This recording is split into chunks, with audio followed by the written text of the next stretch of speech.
Tonight, Bubblin.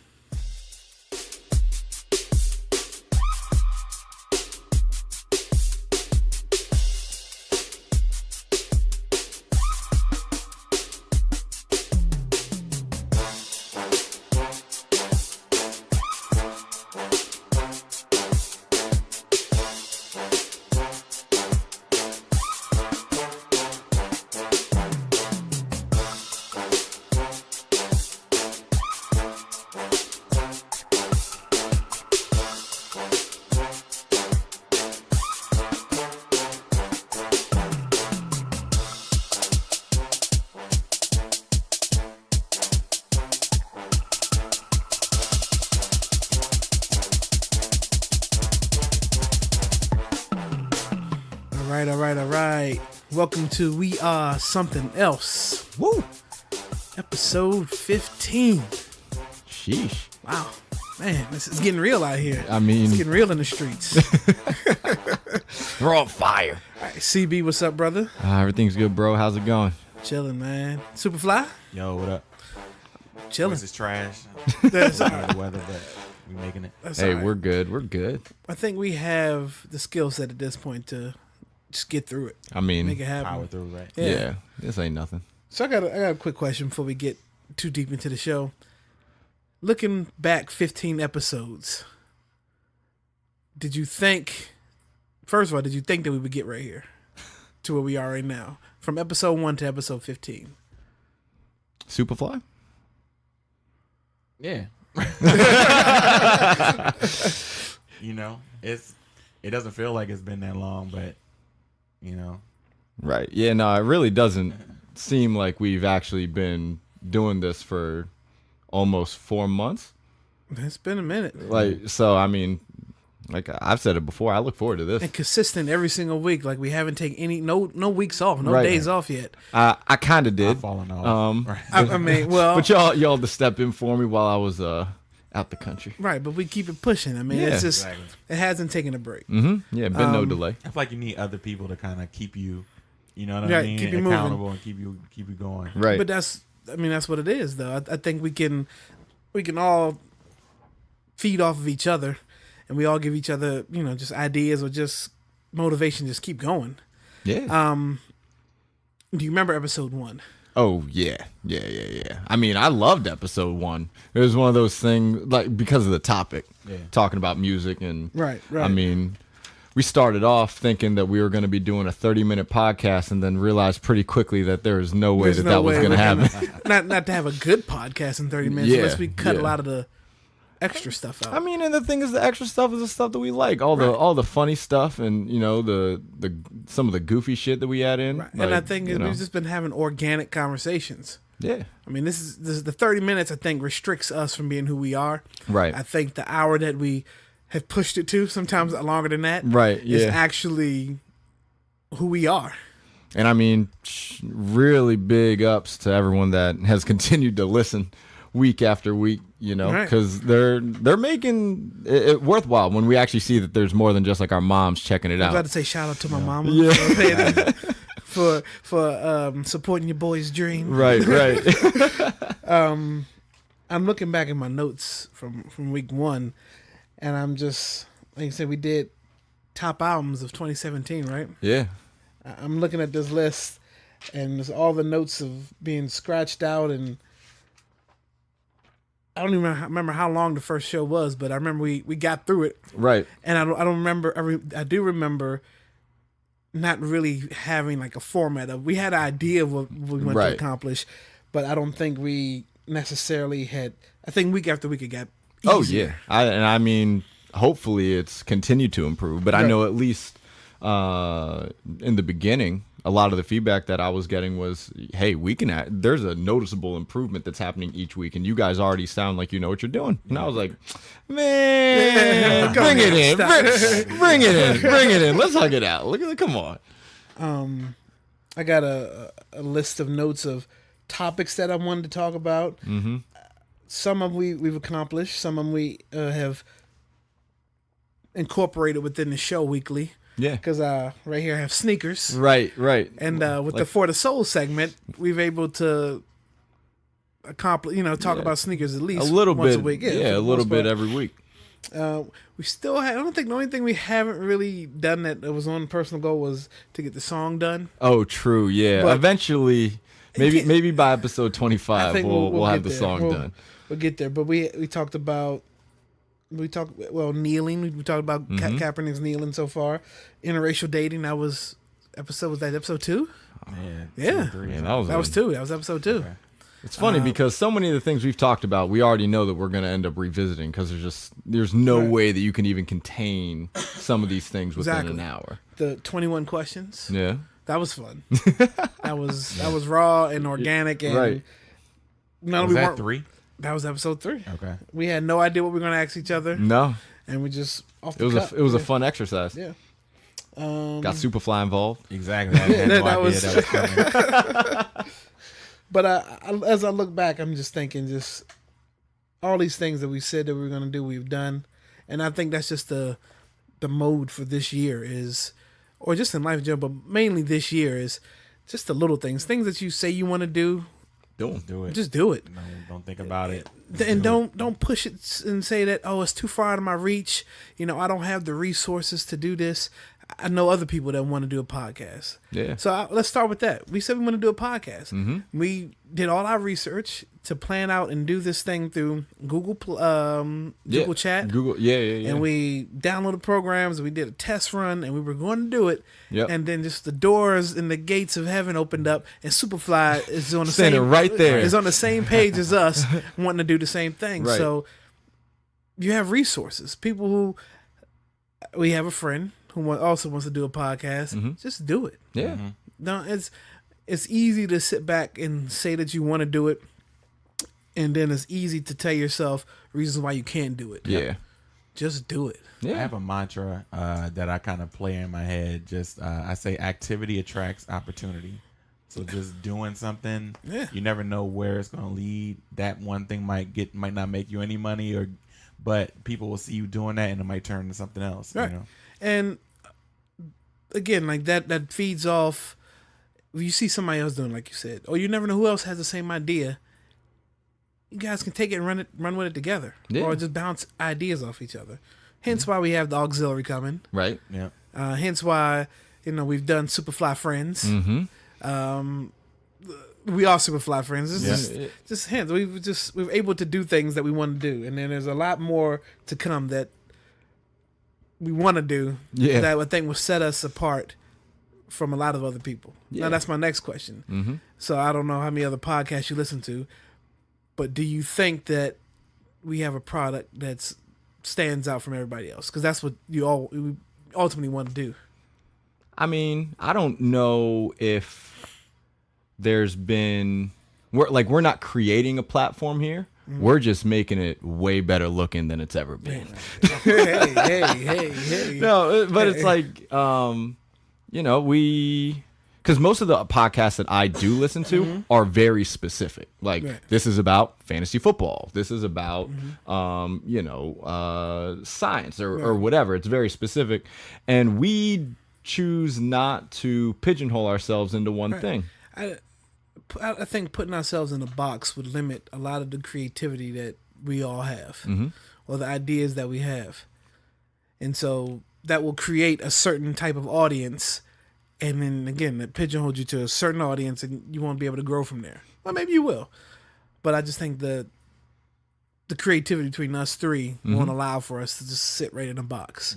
But that's no diss to anybody else who's again doing their thing, who's moving, right? Because you found your lane, you know what you're doing. And we're still in the infancy of our thing we're here. Very, so. very early in this. We're at episode 15, but this is still baby steps. Right, exactly. But it's a good time just to reflect and look back at very good where we've come week by week. I mean, one of my favorite things, like bits of feedback that I've gotten so far, has been how people really enjoy how conversational we are. I've had a number of people hit me up and be like, man, it's like I'm sitting on the couch with you guys. And I'm like, dude, that's exactly what it's supposed to be like. Exactly. Like, that's invite you in. Yeah. I mean, that's why we generally have a guest in here. Once we actually got this thing off the ground, it was like, hey man, like Other people should be sharing in this. And similar to what you're doing, Superfly with Superfly friends, like we know a lot of interesting people, right? Or have connections to a lot of interesting people that have, their own unique experiences and things that they've gone through to share. And who knew that though? Right. And then me and Superfly realized, we have a lot of friends in common that we never really knew about. This is just how small the world is. Yeah. But as he's talking about guests, this is, off the cuff, I don't have any notes about the guests who we had, but I can remember. We had my dad on the show. Yeah. That was a good episode. Mm-hmm. Shout out to Pops. Yeah. Mr. Kona here. We had Royo on the show. Mm-hmm. We talked about workplace, minority women in the workplace. Right. That was a great conversation. We definitely need to have a follow up on that, and at least a panel on that, because that's still going on. Mm-hmm. That hasn't changed in 3 months at all. And then that actually won't. Sadly, no. Right. Yeah. That probably won't change. There's something about that I want to discuss. Rob Williams a couple weeks ago, great source that was of a good just interview. Information and good episode. Just his knowledge, and the guy's a writer. So, and when he talks, he reminds me of Maya Angelou. Like he's just shout out to Rob, just very poetic. Yeah, I and hear it now. But then we had Kev and Gio. Yeah, your brother was in there. Yeah, and it's just we can put anybody in a setting we have thus far and just have organic conversation. Yeah. So real quick on my brother, it's a plug for him. Yeah. So my brother's in culinary school for people who don't know. So now he's home, and we spent some time together this weekend, and he's working on a YouTube channel, and he wants to do a cooking show. So his cooking, he's come up with a name, and I'm gonna tell you the name, and then it's a great name. It's actually a double or triple entendre. Yeah, it's fantastic. The name of his show is Cooking Dope. Mm-hmm. So it's like when I first heard that, I was like, okay, whip it real. Exactly. The first thing you think about, okay, is the energy from the drugs, the cooking dope from that. Okay, yeah. Understand that. But then there's also cooking dope, like cooking dope food, dope ideas. Yeah. But both those, it just resonates with an audience, and it gets your attention. Yeah. And then it's going to get you to tune in, and then it resonates with certain audiences. So, and then assuming these videos come out super crisp, and the food looks delicious, got to get him back. I told him to get him back so he can at least give a quick segment on. Well, now that he's back from school, so we can do that. Yeah. Oh, real quick, gotta give out a shout out to our sponsor, Rough Skins. Oh, yep. Thank you for that. That's happened within 15 years. Yeah, that's happened within 15 episodes. Yeah. But speaking of which, let's take a quick pause. Have a word from our sponsors.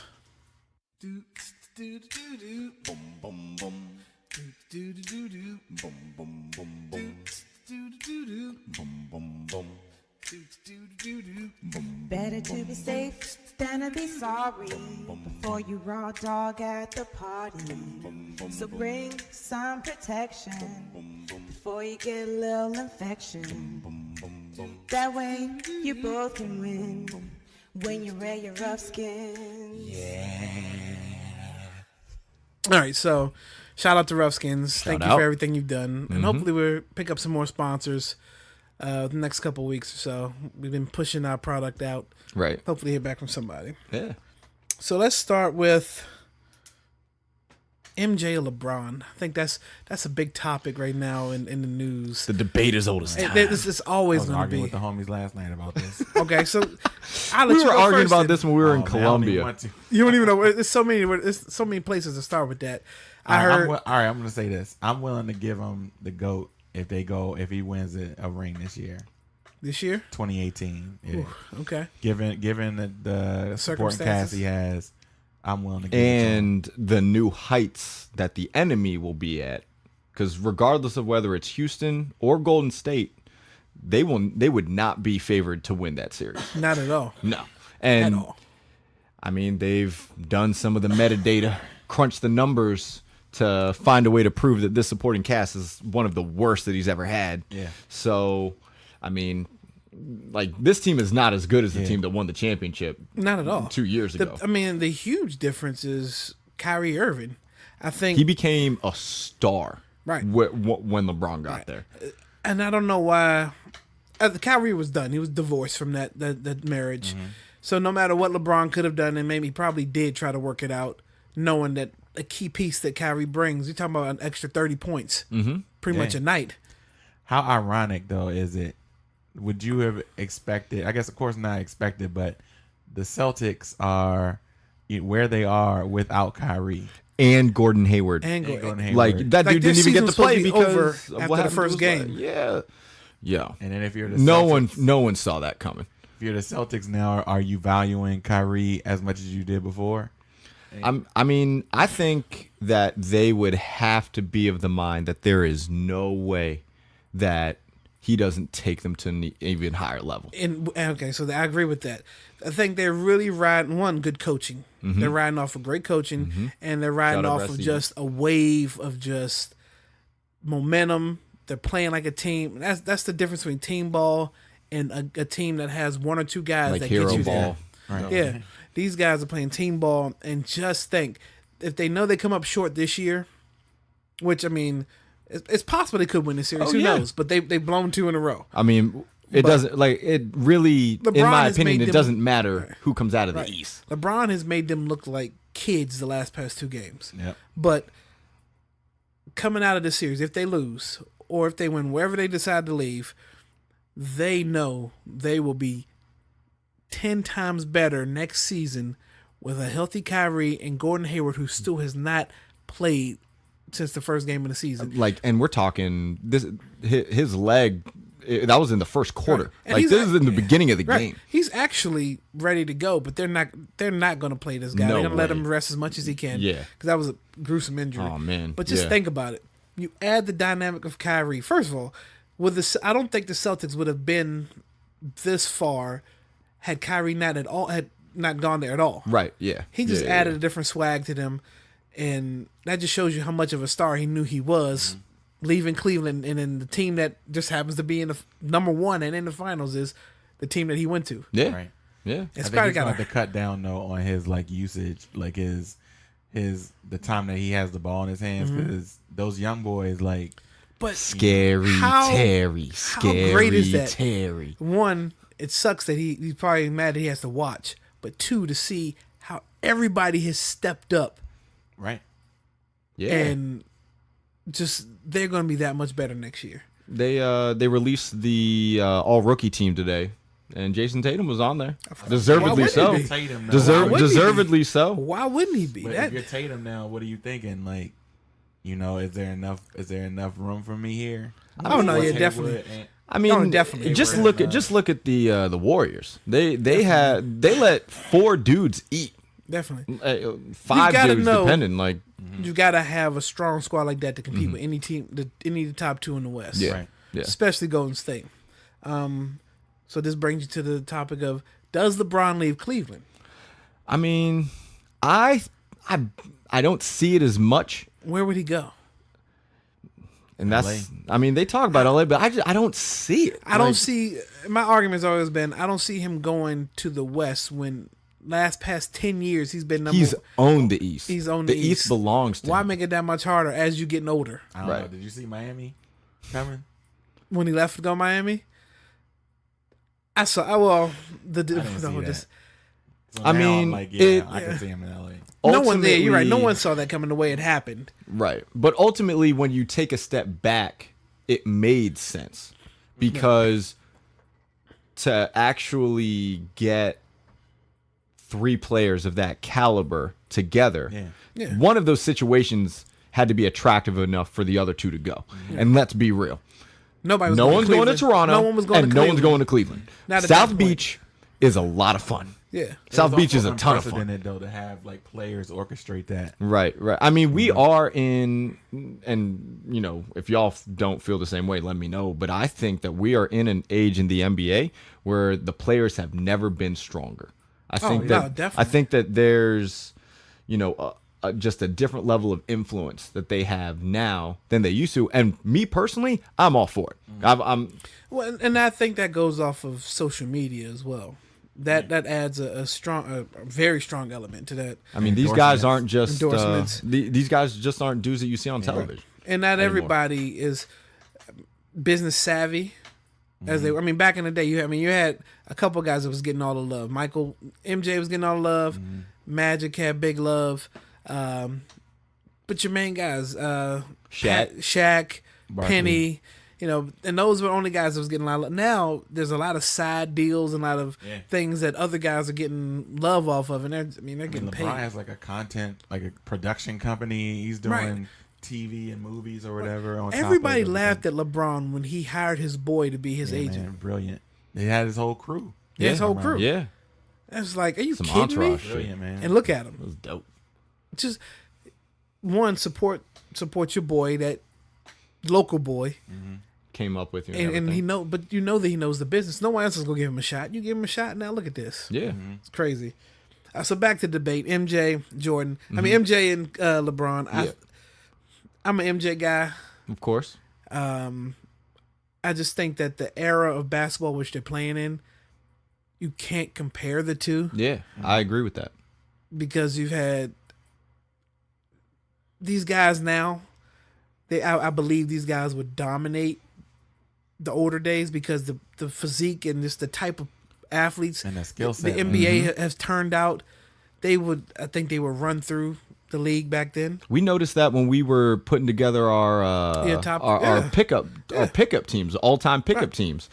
Like, I remember I wanted to put Bill Russell as my starting center, and then when I saw that him and Kevin Durant were the same size, I was like, I can't. That's crazy. Yeah. I look at the Bulls. The Bulls and the Lakers. Those were I'll go Bulls 6 feet with Jordan and Bulls with Kobe and Shaq.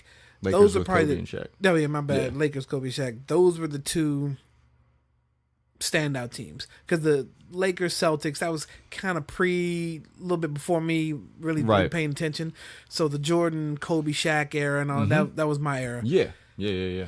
Those guys can go toe to toe with. Those are the only two teams I believe could go toe to toe with any of your two best teams right now. The NBA has always been top heavy. Right. Like, it's always been top heavy. I was scrolling through Twitter the other day, and Jamel Hill had a fantastic point. She was like, that's why all the titles are basically with the Lakers, the Celtics, Michael Jordan. And, and then, you have the Spurs that won, and you got, LeBron that's won. But really, the NBA has never really been about parity. It's always been top heavy, and you always have the same teams there at the end. That's why this NBA that we have now, the Warriors weren't ever really an NBA power. No. It's been decades since they were relevant. Right. And all of a sudden, we got the greatest shooting team in the history of basketball. Right. So what I don't get, and it's just different eras. eras. Probably always going to be an argument. Is remember when CP was a free agent? Or it was a trade. They were trying to trade him to the Lakers, They right? would trade CP out of New Orleans to go to the Lakers to play with Kobe, and the NBA blocked the trade. So not only did New Orleans lose out on getting a potential decent player for CP, they didn't get anything for him because he left in free agency and went to the Clippers at that point, right? Yeah. So something like that. I don't understand how you justify blocking that in particular, but then allowing like super dynasty like Golden State happen. Or don't cry for the Lakers though. You gotta remember, even when Kobe got drafted, right? They traded Vlade Divac for that Kobe pick. Oh yeah. Like, because Kobe originally got picked Charlotte. And Kobe basically was like, "I'm not playing." He pulled an Eli Manning. Exactly, but they just allowed that to happen. Yeah, right. And the thing though, this is what makes the Warriors thing even crazier. Last year, with Kevin Durant signed, they weren't even in the luxury tax because they had just had this fortune of, apparently their scouting was fantastic because they drafted Clay, Draymond, and Steph. And then they just had the fortune of Steph not really blowing up until he had already signed his second deal. And and there were concerns about him getting up to that point. So he struggled for a while. He had those ankle injuries and all that stuff. He wasn't always on the floor. And he was looked at as a defensive liability. And so the second deal that he signed, when he took off, you looked at it and you're like, yo, he's got like the 40th highest contract in the league. Right. It was something ridiculous. And they just had the fortune of that. So they then went out, was able to sign Kevin Durant and not even get into the luxury tax, which LeBron's team's always in the luxury tax. They ain't gonna pay that all day though. There's it was an oddity. Yeah. For them to have been able to even construct themselves that way. Like him also being the son of an NBA player, he doesn't necessarily have the same, you know what I mean, financial burdens or whatever. So right, he's able to make those kinds of decisions. Yeah. Real quick, I want to shout out my boy, homegrown Fort Washington's own Jared Jack. Like he was with Steph during all those injuries, playing in Golden State, and they say that Jared has always been a player's coach kind of guy. Like he takes control of the locker room, and to the point where Steph thanked him in his MVP speech. Like, how dope is that? And That's then sick. Jared released an article recently saying that. No, who was it? Was it Jared? Somebody had released an article. Yeah. I think it was an interview with Jared, just saying how respected he is in the locker room, to the fact that 2 summers ago, when KD was making the most important decision in his life, the first person he called was Jared to get his opinion on Golden State. Like, how deep is that? Like, people respect your opinion that much to whether they decide to go or stay somewhere else. And I think, like, some of the reports that you heard was that player coach like ability that he has, the ability to reach his teammates and things like that, and be an extension of the coaching staff was like a reason why he got picked up he was with the Knicks this past year, right? They wanted him to help bring up some of these young cats. Yeah, that's dope. That's super dope. Do you think that we have an era now, basketball players, that can be considered Mount Rushmore era? Because I think that my whole point is the era of MJ, they were able to do top 50, right? Greatest players of all times. Then they have the Mount Rushmore of basketball within that era. Are we looking at an era now of any player of a Mount Rushmore era outside of LeBron and maybe KD? I was about to say you had 2. I wouldn't give anybody else that yet. I mean, AD is there. It could be there if he can stay healthy. I mean, I definitely think that. You could probably put Steph somewhere in there. I think so. On the Mount Rushmore? I mean, we're talking about, because we believe that he's going to end up with a couple more championships. You don't have that much, like, that he's earned in awards, individual and team. And then also, you're, from a percentage standpoint, one of the greatest shooters of all time. And in a modern day, it's hard to argue that, because shooting is shooting. He could have played in any era. His range is unlimited. Like, I don't see how you could not, just because he's a 2-time MVP. He's gonna finish with a number of championships if they're able to keep this thing together. I think you'd be able to put Steph on there.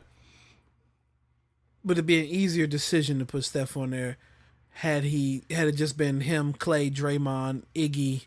If he had won one of those championship, if he had got the MVP, the Finals MVP, and not Andre, who won it because he held LeBron to under 40 points a game, that's still ridiculous. Like, I think it would be a no doubter, because that's still something that people are going to hold against him. Honestly, I don't think they get that championship had Love's shoulder not get dislocated and Kyrie didn't Shout break out his Kelly knee. Olynyk. So, well, can I ask who's on the Mount Rushmore right now of that you would kick off? Well, I wouldn't kick any of those guys off. I'm just wondering if we living in an era of where I think they could consider got you. Any Mount Rushmore players. Like, could you do another top 50 in the era that you have right now? I think so. I mean, personally, and old heads would probably kill me for this, mostly because I wasn't around then, so I can't really speak to it. But I really feel like, at least from a statistical standpoint and everything, and I know the game is different, but the players now, from top to bottom, are more talented. Or if not necessarily more talented, there are a larger abundance of just freak athletes. Because there's always been freak athletes. There's always been that. Like Wilt, Bill Russell, Michael was a freak. Like, there's always been these freak guys that and not even in basketball. You look at a guy like Bo Jackson that are just able to really just do these things that we didn't think were really humanly possible. Oh my God, yeah. But it just comes off like there is a much larger abundance of those guys now. Have you ever seen a player like Anthony Davis before? No. Like, are you kidding me? Like this dude, like you build that kind of skills.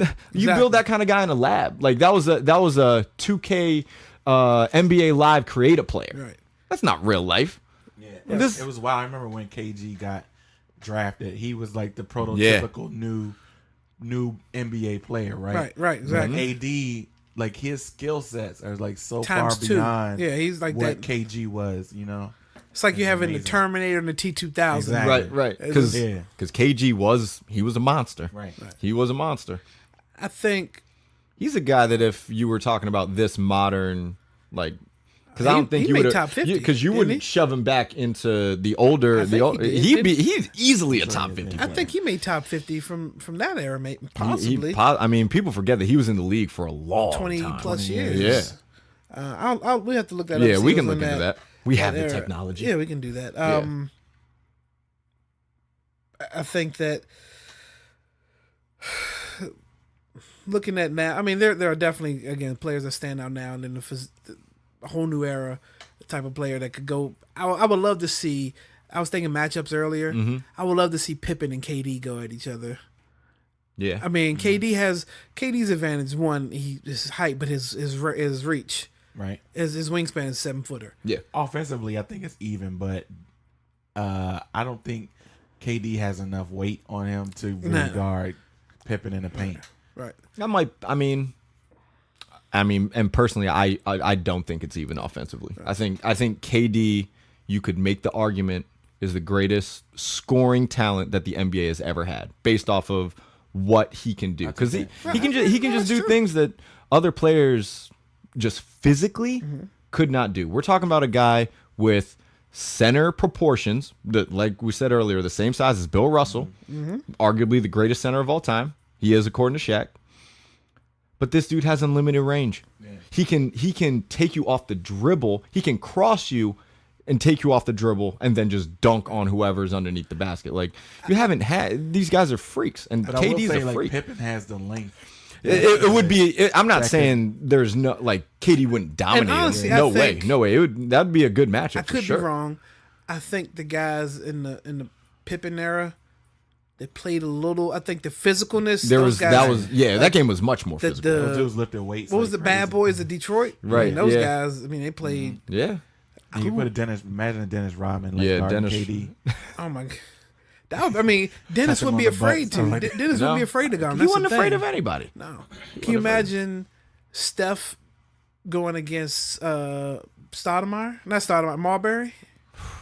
Or what about him and Reggie Miller coming off of screens and, trying to deal with each other like that? Imagine them on the same team and you guard both of them. Well, I would love to see that. I would love to see Reggie Miller in today's game. Right. Because, for me, not being the tallest, I always like his weekly short. Short though, he's like 6'7". No, who? Skinny.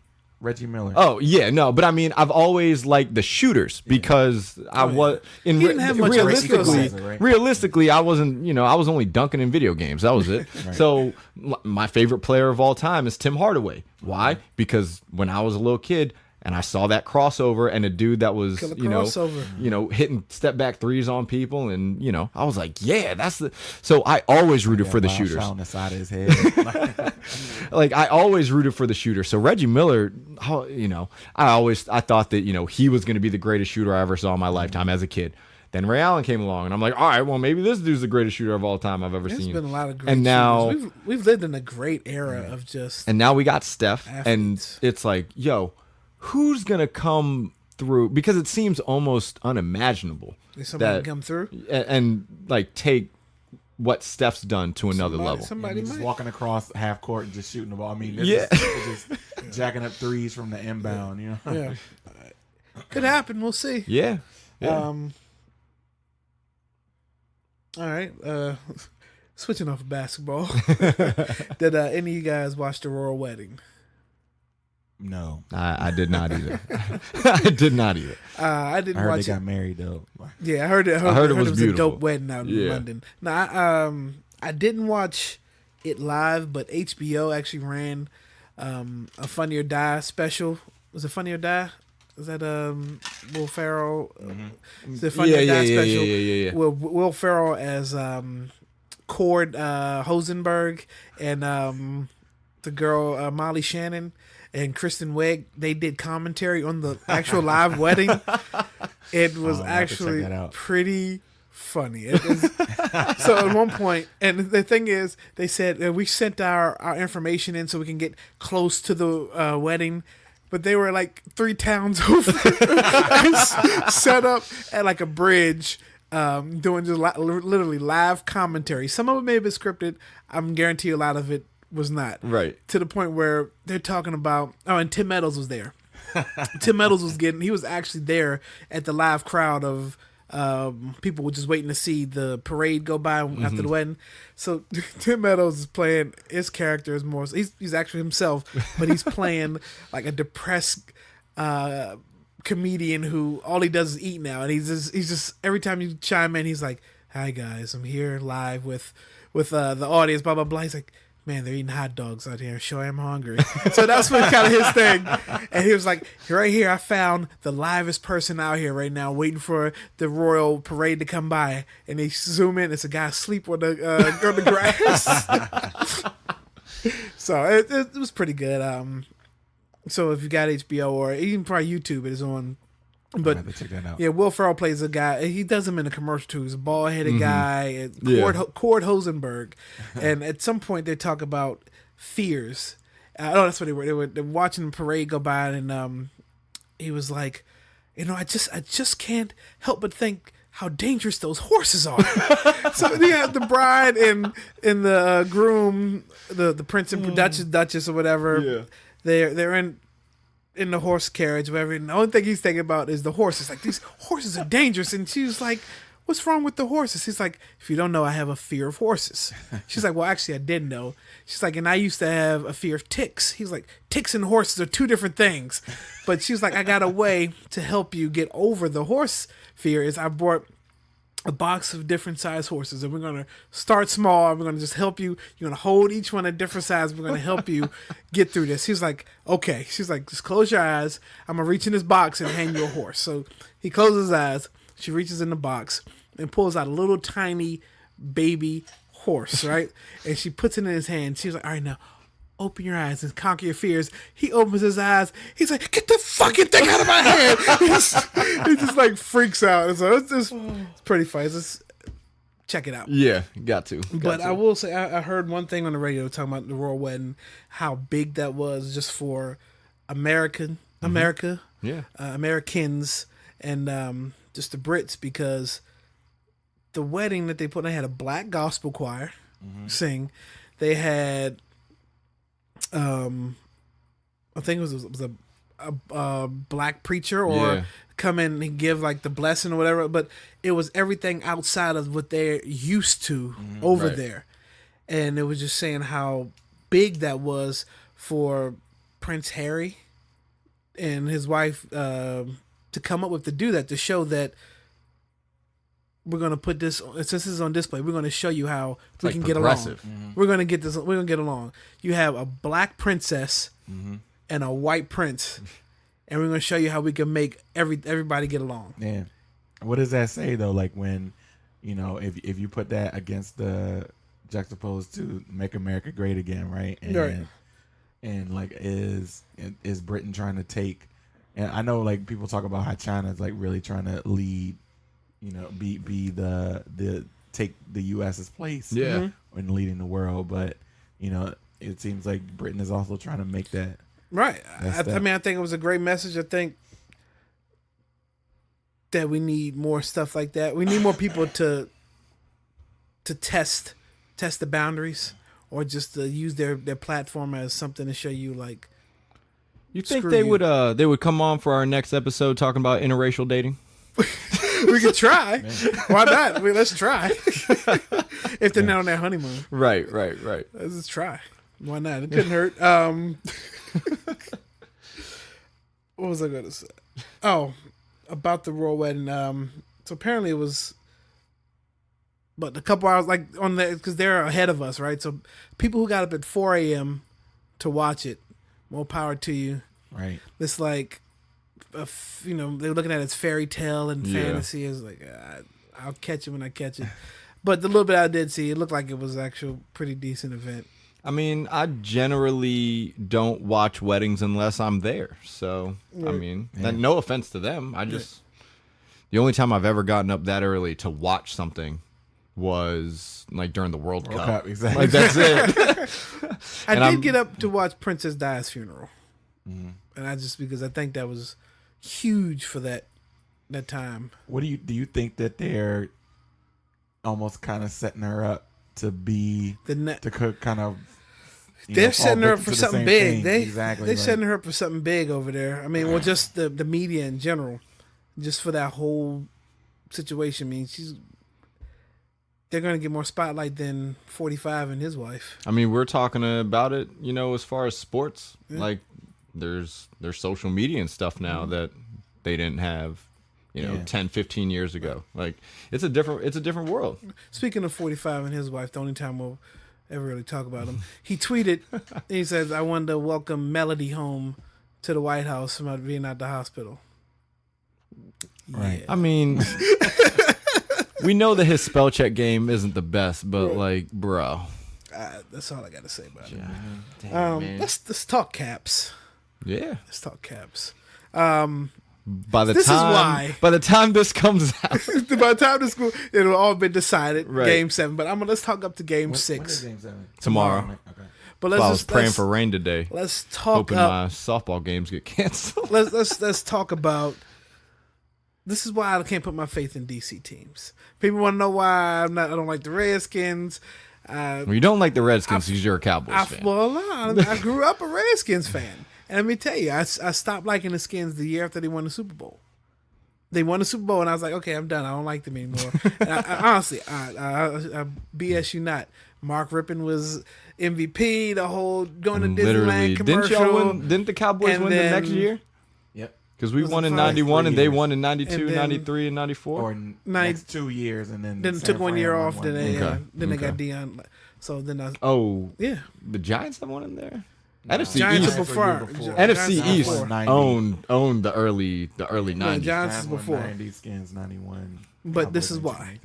And I try to put my faith into the Wizards. I mean, I will rock Wizards, gear. Right. But the Caps, and Nats. Let's put it. I put my faith in these guys. Every year, Nats come out with the best pitchers, the best hitters. Caps come out with. We got Ovi, we've got Yoshi. We're gonna just go through. We should run through this, and they go up 2-0. It looks like they're gonna just dominate Tampa Bay, right? And then they come back home and they just get smacked over the head twice, yeah. And then go back and what was it 3? Yeah, they went back to Tampa Bay and lost. They lost both here. They went back to Tampa Bay and lost the third. Yep. Dude, I mean.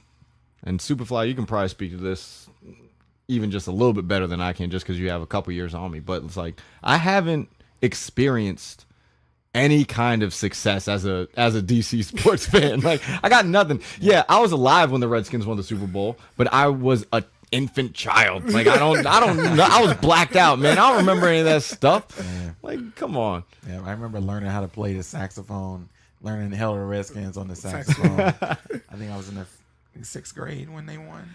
I remember Coca-Cola had the special Redskin cans. Mm-hmm. My dad had those. Still got the still got commemorative. Yeah, I have a whole set of football cards with the whole team. Still got them at home.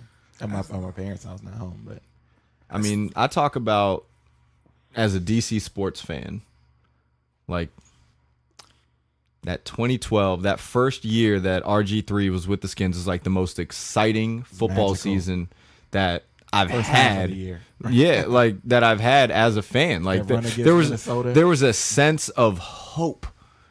Electrifying. They gave that guy the keys to the city before he had even played his first He didn't game. even know what to do with all that, man. Like and so it's just one of those things where, yeah, they teased the city with like some pretty dope stuff. We're like, all right, yeah, we're going to have a quarterback for, the next 10, 12 years. And then like with the Garcon Wizards, out there, the Wizards, we got, Wall and Beal. It's like, all right, like, we're just going to build around him. And, they became we get the these top lofty top expectations. two backcourt. They were exciting. And that's the thing. Like, we get these lofty expectations. But we can't attract free agents. You can't. No sport you look at, you're attracting big market free agents. Unless, well, Redskins, but they were out. Deion was out of his prime. Hainsworth was done. The only during that early signing, like those early years where Dan Snyder and Vinny Serrato were just running shit into the ground from a personnel standpoint. You could pick out like one or two of those guys that were even success stories. Like it wasn't until London Fletcher got brought over from the Bills that it was like, and he was older at that point, and he just had a great second half of his career. Still a baller. Like it's crazy. Like would you have done the trade Champ for Portis? Yeah. I think back on it, and the things that we didn't know, like I didn't know as a younger fan, was how much Champ wanted to get out of here because he felt like he was disrespected by ownership. So, like, that's I got another inside source, saying that Champ, his wife knew about some extracurricular activities he was up in the to, city, and his wife told him if you got to get out of here, you, or if we're going to get up out of here and we're going to go somewhere else, and it happened. I mean, either way. Because, those are both very good reasons. Like, either way, he was not going to stay here. Like, that was the inkling that we had. Like, it wasn't bound to happen. The Redskins, it sounded like they were lowballing him on offers when they should have made him the highest paid corner in the history of the league. Like, that's how you keep those guys. In the history of the Skins. Portis. Not Champ, Portis. I'm sorry. Portis, yeah. He's one of them. Like, he's at least, I think he's number 2. I think he's still behind Riggins. Okay. But only because I think ultimately he ended up there.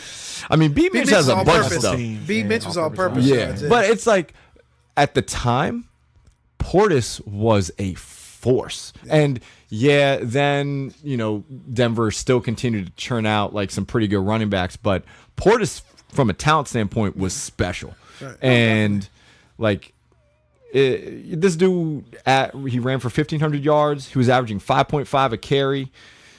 The Redskins had not had a sniffle of a running game in years. Right. Joe Gibbs is back.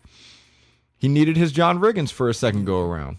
And the Gibbs thing was nostalgia. It's nostalgia. Yeah, he was for trying sure. to get, that's what Dan Snyder was trying to recapture that old feeling and all.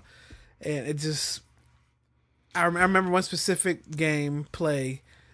Gibbs was coaching, and he called 2 timeouts back to back. Yo, that was. I was like, this guy's old. Dude, do you know what game that was? That was the first game they played after Sean Taylor died. That game. That was right. It was against Buffalo. Yeah, it was against Buffalo. That was the first game after Sean Taylor died. It was raining. And they did their first play of the game with only 10 dudes on defense. They gave up like a 20-yard run. It was just, over the top. There was so much emotionally that was riding on that game. I remember I was actually visiting some friends at York College. Like, I remember I stayed on the Sunday at least through the game, and man, it was emotionally draining as a fan. And and that actually, Sean Taylor's death was a main driving force why Joe Gibbs retired after the year, because he's like, you know what, I got all these grandkids and stuff, and I don't need to put in the same kind of grind with the racing stuff that he needed to for football. And so he's like, I got to make the best decision for myself. Right. I think the biggest blow that's getting ready to come to the city, unless they can stop it from happening, is Bryce. I think that they're already kind of trying to prepare themselves for it. Because this kid, Juan Soto, I believe, this 19-year-old, now the youngest national to ever hit a home run. I think it is first at bat or it might have been last night or the night before. Literally, this kid's first big league game, just getting called up from the minors. His first at bat, sends one out, and it's like there have already been some articles, I think within like the Post and everything, where like, oh, is this guy Soto or whatever, like, is he going to be able to help like cushion the blow of Bryce leaving? And it's like, I mean, but you don't have. I mean, Soto probably could become a household name, but right now Bryce already is. Bryce is selling your jerseys. He's an Even MVP. Strasburg is still selling jerseys. Yeah. But Bryce is selling your jerseys. He's got the Scherzer too. he's the face of all DC sports right now. He's one of the young faces of baseball. Right. Like, people forget this dude. I don't even think he's 25 yet. Like, No. it's ridiculous. No. He's already an MVP. Like, that is the kind of guy that in the olden times teams would never let get away. It was just, there'd be no way about it. Can they? I mean, Yeah, they can afford it. They can afford. The Lerners got all the money, man. They can afford it. They're not going to do it. They're talking. He's getting 600 mil, 700 mil thrown at him. I mean, I know Which makes me that think I should have we played were thinking baseball. that it was like only a couple months ago we're thinking it would be outrageous for him to get 400, 500. And it's like that seems like it's a guarantee. Yeah. He's about to set something crazy. Since Yeah. there's no cap in baseball, I mean, but at this point you're looking at what, two teams that probably gonna Yankees. They could also settle him up with like one of those Bobby Bonilla deals. I mean, Bobby Bonilla's still getting paid. Yo. 60 years. Robert Parrish and Bobby Bonilla made what at one point looked like the dumbest moves of their career. Made at retirement was the smartest thing they could have done. Get paid $1 million every year after retirement. Right. Yeah. Not doing anything. Yeah, just chilling. So you sacrifice to win championships back in the day, but get paid on the back end of your career. That's a no-brainer. That's smart. That's smart. Yeah, I kind of like I know that Bryce is great, but I still don't feel like he's lived up yet to the hype yet. You know what I mean? I think it's only because the team hasn't succeeded. They haven't gone to the World Series. Like, they haven't actually competed for championships because, like, his MVP year, he was a baller. I think the year before, when they were getting run over in the playoffs after, I think, another year where they were one of the best records in baseball, he was the only dude that was coming through and producing. Like him, and I think Jason Worth had did a little bit. But even Bryce, Zimmerman at some point. But Bryce was the one guy that was consistent. Yeah. And it's like, the microscope's on him. He's that kind of guy. I look at him a lot like Jason Worth, actually, where when we signed Worth, coming from the Phillies. Like, right. To that big deal, yeah. Big deal. That's like the first time the owners had opened up their checkbook, really. Yeah. And he never really could lead the team, you know what I mean? Like, I felt like it took these other guys to I feel Bryce is he's the one really packing the stands right now for them. Mm-hmm. So to let that go, I think Scherzer is another dude. Scherzer's good from a pitching standpoint. But imagine when they first got Strasburg and they first got Harper, like they had the top two any prospects, and then what's his name? Strasburg went out and got hurt. He had the Tommy Johns, but when he returned though, he looked good. I think he had 15 Ks or something in his first game, like something silly. Yeah, but we'll see. We'll see what DC does. Yeah. Hopefully, by the time this episode comes out, we're at least cheering that we're gonna have at least a chance at a championship. We'll see. We'll see. Before we get out of here, let's are you guys saw the thing with Kendrick that's going on right now? Yeah. Have you seen it? So Kendrick Lamar's in a concert the other night. He invites the young white girl up on stage to rap the song. Yeah. The setup. Yeah, and the lyrics are just riddled with the N-word left and right.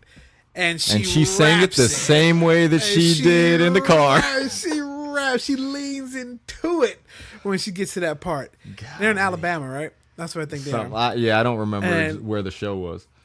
After she said it, he stops her. She literally was just like, her reaction was, "What? I didn't say it good enough," or like, I wasn't rapping good enough. I wasn't good enough. Like, she is oblivious to what's going on here. Now, I'm not saying that because it could be she's used to saying it. I think it's just a fact of ignorance. Okay, she rapped a song. She's probably not. She has to be aware of what the word is and what it means. But it may not be one of those things. I'm sure where there's some kind of desensitization to it. She's maybe you desensitized to it. She could have a bunch of drunk. Yeah. But I'm like, the question is, was it the setup? I think so. Yeah, I mean, you either know you're gonna come up there and she's gonna rap it, and one, she's either not gonna say it, which doesn't give you, but you're banking on her saying it. Mm-hmm. Man, yeah. And it's just created, and I don't know how to feel, because that brings up the whole conversation of, okay, who can say it? When can you say it? How can you say, do we have a right to say it, to even be calling each other that name? Is it right for us to do it? I'm like, even if you take the A off, if you take the A off and you add the ER, I'm just like, it's up in the ER. Yeah, it still has the same meaning behind it, no matter how you address it, how you slang it back or whatever. But my thing is, if you have an issue with people saying it, don't put it in your music.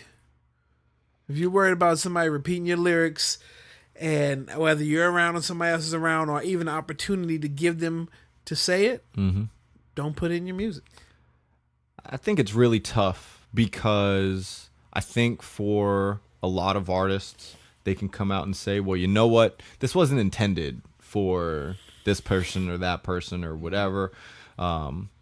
But, that's just not how the world works right now. Like, it's really, if to be at that level of success, you're gonna have a lot of people from all walks of life that are gonna have access to that. And so, yeah, it's tough, because you're then stepping into the territory where you're asking an artist to not really be themselves, and that probably goes to something deeper there. But I mean, I think it's I feel like so let's take race out of it. Let's say we're talking about people who happen to be gay, and they might use the F word. Gay dudes might use the F word amongst themselves. And I don't feel comfortable walking up and using that word with them. Right, exactly. Right. And at the same time, I'm not going to be like, you can't hinder my freedom of speech because I can't say the F word. Like, I don't even have a desire to say it. Right. So exactly. why when that conversation comes up, is it a thing of people feeling like they're being restricted, as opposed to, like, why do you have the desire to say it in the first place? Exactly. That's smart. I agree. I mean, you know how people are when they're told not to go somewhere, not to do something. It makes it more attractive. I do think that there's certain people who more than likely happen to be white, who feel like you can't tell them what they can and can't do. Right. Yeah. You know what I mean? But they don't hold anybody else the same. Yeah. Right. You know what I mean? Right. No. Gotcha. Definitely need to. We could do an entire episode on that. Spend more time on that. And that'd have been a perfect question to ask Rob. There's so many things I think about, but we address a lot of things. Yeah. It's just episode 15. Just 15. No big deal. All right. We're here. I think that was pretty decent. Yeah. Where can people find us though, Phil? Oh, that's right. The plug. That's We Are Something Else, ladies and gentlemen. WeRsumthinelse on all platforms. That's all Instagram, SoundCloud. That's right. YouTube. Yes. Facebook. iTunes. Yeah. Google Play. That's right. Working on Spotify. Working on what was that, Superfly? The other one? Stitcher. That's what it was. Yep. And where can they find you, Superfly? If I have a voice still, you can find me on all those streaming platforms as well. Superfly Friends, and you can reach me at Superfly_TNT. Yeah. All right, and that's the auxiliary as well. Coming out. I don't think For the Soul's happening tonight. We got a little bit of rain earlier. We got a lot of bit of rain. Yeah. But there's some heat just bubbling in the closets that we'll pull out as the sun rears its head again one day. Yeah. Chances are, if people are listening to this on Friday, they will have peeped that our Instagram will be probably full of new boxes. Well, let's do that. So, yeah. All right, y'all. We got something else. Yep. Peace. We are something